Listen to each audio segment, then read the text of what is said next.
Greetings, people of Earth. I have just returned from a trip in the future to the year 3024, and I bring you some great news. The first is that, yeah, we made it. We did survive this horrible period we're in right now. We actually streamed to the best timeline. How cool is that? And while I have been told very specifically and in no uncertain terms by the time authorities that I cannot reveal for fear of horrible paradoxes what the future, that bright future, holds in place for us, I have been allowed to tell you three things. The first is that, yeah, we got those flying cars. We finally got them, people. Two is that bell-bottom pants are back in fashion, and yes, we do wear a lot of capes 1,000 years from now. And three, the biggest form of entertainment is time travel movies. Well, that's why we're here. My name is Christian Malte. I've seen 1,087 science fiction movies so far, and today I'm going to tell you my 7 favorite time travel movies. Number 7 is The Navigator, a medieval odyssey. So this one isn't exactly a science fiction movie per se, but I had to put it because it is so fantastic. If you've seen it, you probably know what I mean. The story is about a village in the Middle Ages, and the plague has struck the village, and people are dying, and there's no hope. And the situation is completely, it's full on despair. But a boy has a vision, so he knows there's a mystical land where a cure exists, so they have to get the cure and come back. They go on an expedition, so this team of medieval, peasants traveled in a strange, tunnel, and they end up in this mystical land, and it's the 20th century. We get the sense that even though it's the world we know, it's the 20th century in New Zealand where the movie was shot, it's so strange. We're seeing it from their point of view, and it's truly the 20th century as a mystical, strange, Avalon type of land. The trucks are like monsters and all these things. And that movie is so filled with mystery and wonder.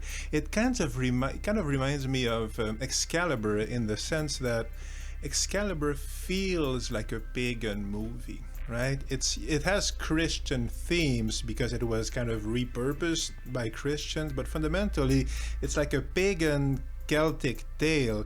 And John Boorman, when he did Excalibur, he gave it that feel with magic and all these things. And there's an element of that here. It feels like an object from another time, and even, as I said, when we reach our period, it's like our period as the land where dragons live, or giants live. So it has a very unique feel. The idea is absolutely brilliant, and there's no movie like The Navigator. It's definitely up there in my favorite science fiction movies, time travel movies. Number 6, well, that one is definitely a time travel movie, a science fiction movie. It's Tomorrow I Will Wake Up and Scald Myself with Tea. It is a Czechoslovak movie, a comedy, a very dark comedy, but very funny. The Czechs made a lot of those movies. They made a lot of science fiction movies, which are usually excellent, and a lot of time travel stories, and a lot of comedies, and I love it. They're great. And this one is about old Nazis. So it's 50 years after World War II, essentially. So the distant future of 1992. Or something like that. And time travel has been invented, but it's become like a tourist attraction. And so the chartered planes have time machines on them, and they go to the Roman period or the Egyptian period.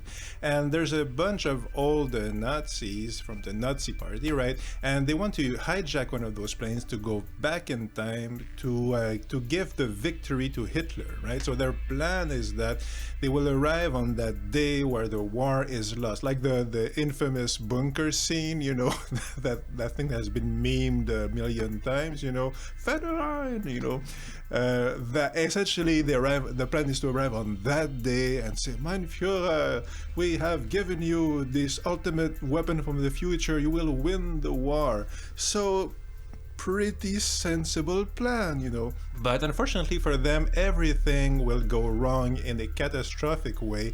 They are relying on a corrupt pilot who has all the vices in the world. But the problem is that that pilot, he dies on that very morning, and he lives with his twin brother, and his twin brother idolizes his brother, like the dead corrupt pilot. And he thinks, oh, he has an exciting life. He doesn't know about the Nazi thing, right? So he decides that he's going to take over his personality because, oh, he has all these girlfriends and so forth. He knows how to pilot planes. Puts on the uniform and he goes to work, and lo and behold, he's told by the Nazis in the plane that you have to drive back to 1945. But something goes wrong, and they arrive, and I'll finish the synopsis here. They arrive on the day, the best day of the war for Hitler. Like, he's just conquered France, and he's in the best mood of his entire life. Like, gentlemen, this is my happy day, I think it's what he actually says. And the Nazis, it does not go very well for them, the old Nazis. Every minute or every moment of that movie is filled with jokes and surprises. It feels very much like Back to the Future 2, because they end up going back and forth and trying to change things and re-changing things. And people die all over the place.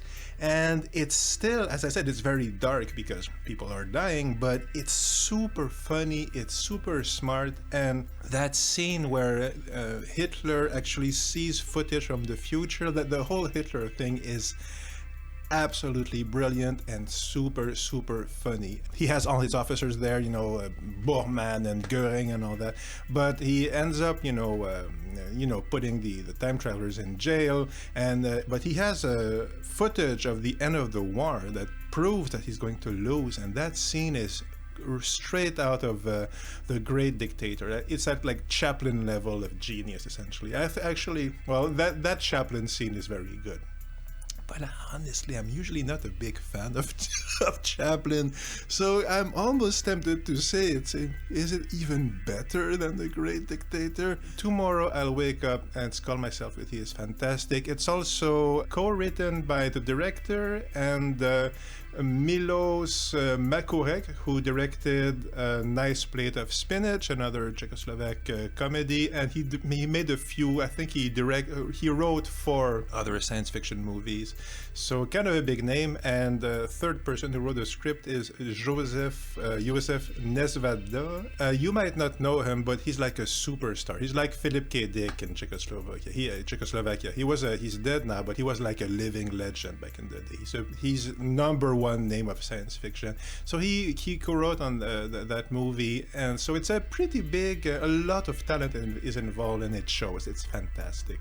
Number 5 is Je t'aime by Alain Resnais. So Alain Resnais is a very famous director from the French New Wave. He's part of that. Well, he's very famous, but among art house types, people who like art house movies. So he directed last year in Marienbad. He directed Hiroshima Mon Amour, right? So his specialty is experimental features which have a lot of going back and forth and complex non-linear storylines, and here we get that in droves. So essentially there is a young man, he's played by Claude Rich, who is an excellent actor. He had a fantastic career, and this is one of his earliest roles. He's pretty young in that, and he's a depressed guy, and he's lost his wife, I think, his girlfriend or his wife. They had a long relationship and she died, and we're not quite sure what happened. We do know she's dead, and he feels terrible and depressed, and he volunteers to be a guinea pig in a time travel experiment. And it's very dangerous, and the time machine is super strange, like this strange peach thing. It's very odd, right? They need to inject them with chemicals, and the whole time travel explanation is fantastic. It's better than Primer. I think it's certainly explained better. So the idea is that he will time travel for like 90 seconds. That's it. Okay, they put him in the machine, they drug him, all these things, and it's only supposed to be 90 seconds, but things go horribly wrong, and he becomes unstuck in time, as they say, and he ends up going back and forth back and forth every 90 seconds, and what we're going to see is a disjointed narrative going from the end to the beginning to the middle of not only his life but crucially that love story. Okay, so how it happened, how everything turned south, and why he feels so guilty.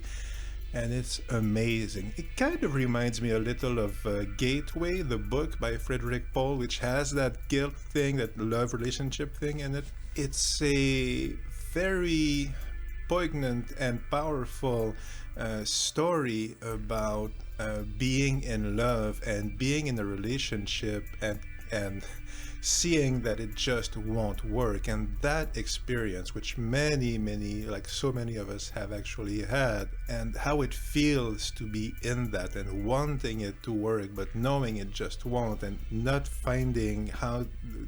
knowing how to repair it, right? So that experience, and again, it's all told through 90-second clippets and scenes where, you know, the guy drops in the middle of the breakfast or whatever, and we just see a part of it. So it's an hour and a half of 90-second, you know, cut up scenes, almost like William Burroughs cut up. It's disjointed, but emotionally super powerful, very unique. And so a science fiction movie by one of the great, you know, art house authors of certainly the 60s. It's a 1968, something like that movie. I love that movie.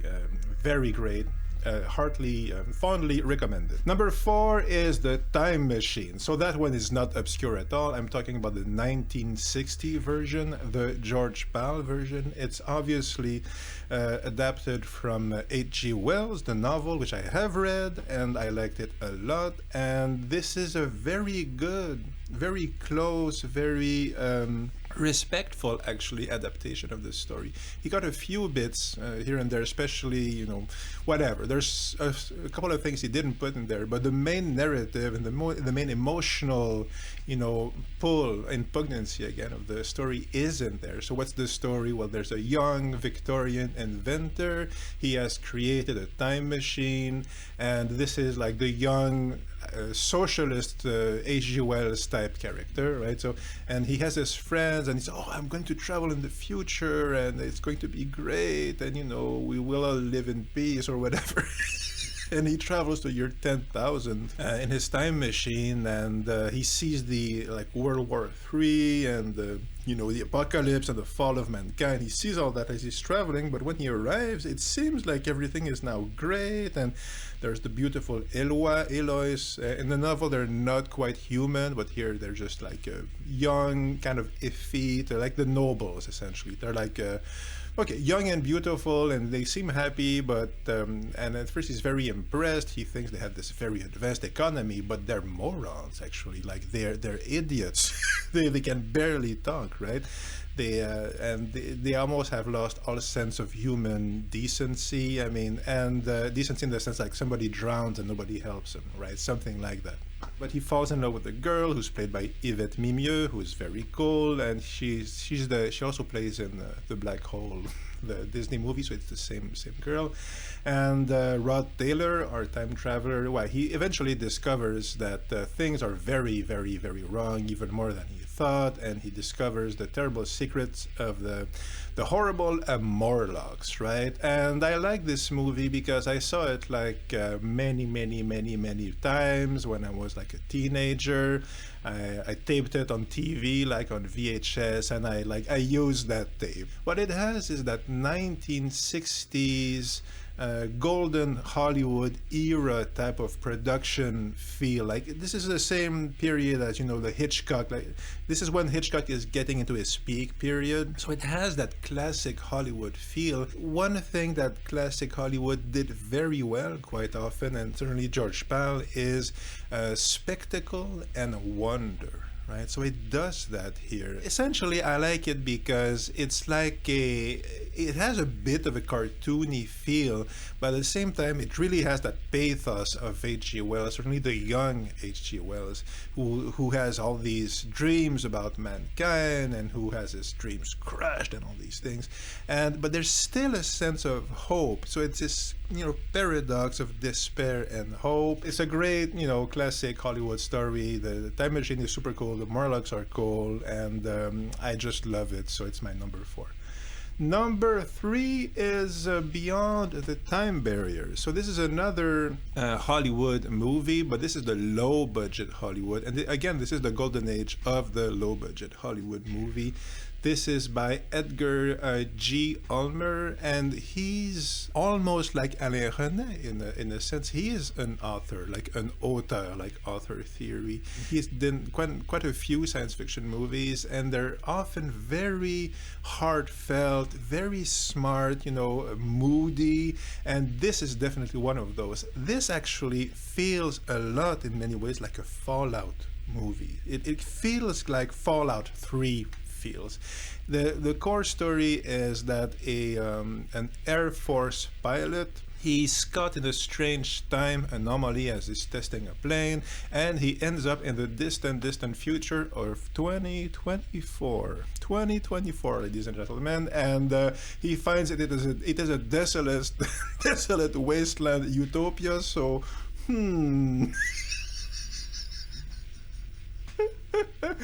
no, well, okay, how far is it really? Well, anyway, he does eventually discover a very futuristic city, and inside are scientists, but the news keep getting worse and worse because humanity is sterile. They can't have children anymore. In fact, he discovers that they're very happy to find a fertile male from the past, because their only chance of survival involves that guy. Though they have also, captured a few men and women from the past, from the 20th century, and they're semi-captives. They work in a lab, and they're all trying to find a solution. But there's a lot of, twists and turns and plots and conspiracies almost. Like the scientists, at the beginning you think they're good guys, and they're maybe not so much. That part is super cool. They're all surrounded by mutants, like deadly mutants who hate them. Like they work for them, but they hate them. Like almost like shoggoths, And they're semi-slaves at the same time. So it's not very cool, this future. He gets caught up in the plots, and he has this dilemma because he finds out that he can return in the past, but if he does so, he's condemning all of humanity. It's 100%. If he goes back in the past, so he's dooming the whole of humanity. So will he or won't he? And if he stays, well, things aren't that great either. So that sense of doom and foreboding, like almost inevitability of bad things, which is very frequent in the best time travel stories. We have that like in droves in that movie. One of the great strengths of this movie is just how evocative and powerful and atmospheric and moody it is, especially for a movie with no budget. And they have great sets, and it's very creative. They have nothing in this movie, and yet they build this futuristic movie. Very powerful. The movie is kind of like the old Doctor Who story with William Hartnell, like the Aztecs. If you've seen that one, it's one of the earliest. It's like first season, I think. It has that sense of inevitability. You can't change the future, not one line. You can't rewrite the past, not one line. So that's that episode, which is arguably the best. Like the best out and out, time travel story Doctor Who ever did. That's a strong contender. The Aztecs is really an excellent story. So it has kind of that feel. 12 Monkeys kind of feels like that. La Jetée kind of feels like that. Millennium, the 1989 movie with Chris Christopherson. The movie is not so good, but it has, again, that kind of same idea of the future, and we want to change it, but there's no way to change it. So that whole thing. And Beyond the Time Barrier is one of the first movie I'm aware of, maybe even the first, that really does it. It does it really magnificently well, and well worth your time. And number 2 is The Terminator. So that one everybody knows. We're entering now into movies everybody knows. So number 2 is The Terminator. But the thing is that today we see Terminator as this huge franchise, right? Just how many Terminator movies are there? Like, I'm not sure. Is it 7? Is it 9? We basically see it as this franchise that is long past its sell-by date, right? It's not good anymore. Hasn't been good for many movies. We need to rewatch Terminator as we watched it in 1984. And that is, okay, it got shown on movie screens for a couple of weeks, maybe. It wasn't a big hit at all. There were ads on TV for a while. And then it got released on VHS. And for a while, all it was this obscure, low budget. This is a low budget movie on VHS. And when you watch it, it's incredible. It's an amazing, astonishing experience and artistic achievement. James Cameron, everybody knows he's a great director, but I think even then we really underestimate just how astonishingly brilliant and talented and smart he is. As soon as the opening credits end, we see lights, and machines, and this strange loud noise and very threatening. We've already seen the future and it's terrible, and the Terminators. So we kind of think that's what we're seeing, but it's just a garbage truck. This sets the tone, and the entire movie can be seen as how humanity is losing its humanity because the machines are encroaching. It's filled with genius ideas, tiny detail. We're in the future, the post-apocalyptic future, and we see Michael Biehn enter the bunker, right? There's a couple, a mother and a child, and they're watching television, and when you see the back of the television, there's lights flickering, so there's a television, and it's only a fire burning in the television. So that tiny detail, it's absolutely brilliant, and it tells you so much about the future we're seeing, and also it's so emotionally resonant. The bunker is attacked by the Terminator and the dogs barking, and see, he's fitting so much details and visual richness because he's a master modeler, right? That's how he started in Roger Corman movies. When you watch the Roger Corman movies where James Cameron made the models in the spaceships, he's S tier visual designer. Like, he makes anything look like $1 million, right? Like Galaxy of Terror in particular, that movie looks amazing, and it was shot with like $50 or something like that. But he's also great at fitting all these little details and very smart, observations about technology and humanity. And at the same time, it's this insane action movie, like the very, very famous police station sequence, the I'll Be Back sequence, where I'll Be Back at that time, it was really smart. Like, it was funny and smart and frightening and all these things. The first time you hear it, it's genius. And then Terminator goes in and he empties the building. That's a piece of anthology. And again, it works on a spectacle level, it works on an emotional level, it works on a visual level, it works on an intellectual level. So the whole movie is like that. It's very emotionally poignant, it's visually absurdly striking. So there's a reason everybody loves Terminator. And if you go back and watch it like that, it's probably even better than we remember. And also, Bill Paxton's in it, Lance Henriksen's in it, tons of cool people are in it. And there's Schwarzenegger, I didn't even mention him, so it's great. Okay, honorable mentions, Time After Time. This is the one where Malcolm McDowell plays H.G. Wells. He makes a time machine, travels to New York, 1979, in pursuit of Jack the Ripper. Amazing movie, very heartfelt. It presents an H.G. Wells as a idealistic socialist, which I don't think he really was. I mean, we exaggerate in real life how idealistic he was, but that's a topic for another day. He was certainly a socialist. And that part is, I would say, it's pretty cool, but topic for another day. Like, the real H.G. Wells is kind of like not what we think he was. He wasn't that nice. I don't think so. But he is in this movie, and that's really what shines through.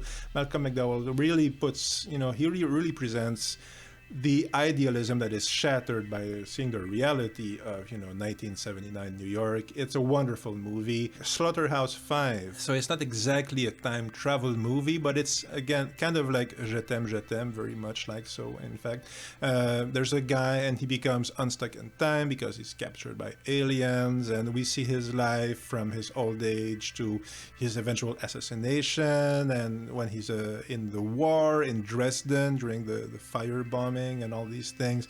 And it's a fantastic movie. It was ravaged by critics at the time, and no, I liked it a lot. Slaughterhouse-Five. It's based on the Kurt Vonnegut book, and I thought it was very good, and I recommend it. But it's only an honorable mention. 12 Monkeys. It was on this list for a long time, but I put I think Je t'aime instead.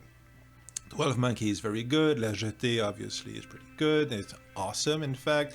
Somewhere in Time with Christopher Reeve, based on a Richard Matheson book or story. Very, very good. Here, it's a time travel by hypnosis. I have fond memories of that one as well because I watched it a lot when I was a kid. You might think Primer, but I don't like it. I only saw it once. I need to watch it again. Maybe I will like it more, but I don't think Primer is actually. I think the idea is good. But I mention it here because I'm sure somebody is going to say Primer. But I'll tell you more about Primer once I've watched it again. But the first time, I think this is the movie that kind of tells you need to enjoy it if you want to be as smart as the people who wrote it.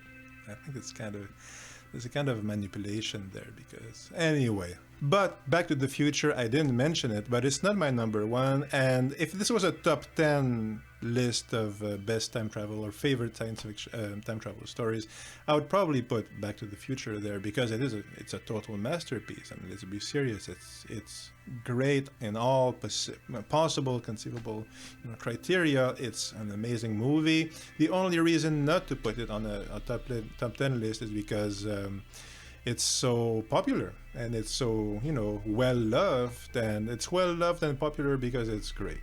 So yeah, it's a big American movie, but it's a great big American movie.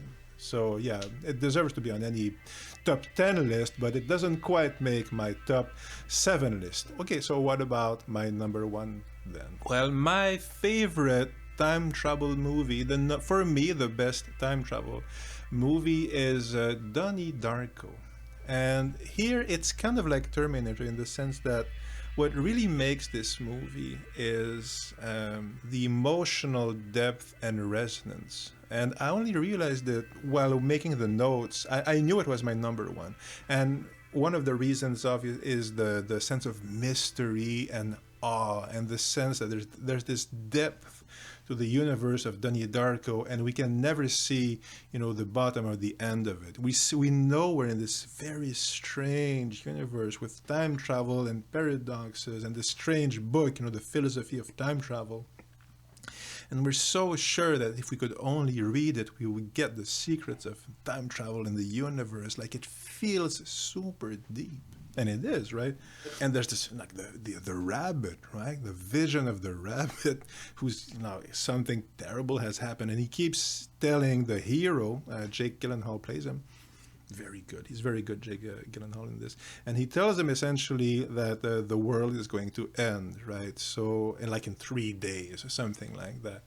So this teenager who's seeing all these strange things and his vision, and maybe he's going crazy, and everybody in town seems to be going crazy. And again, there's this sense of deep foreboding and doom and isolation.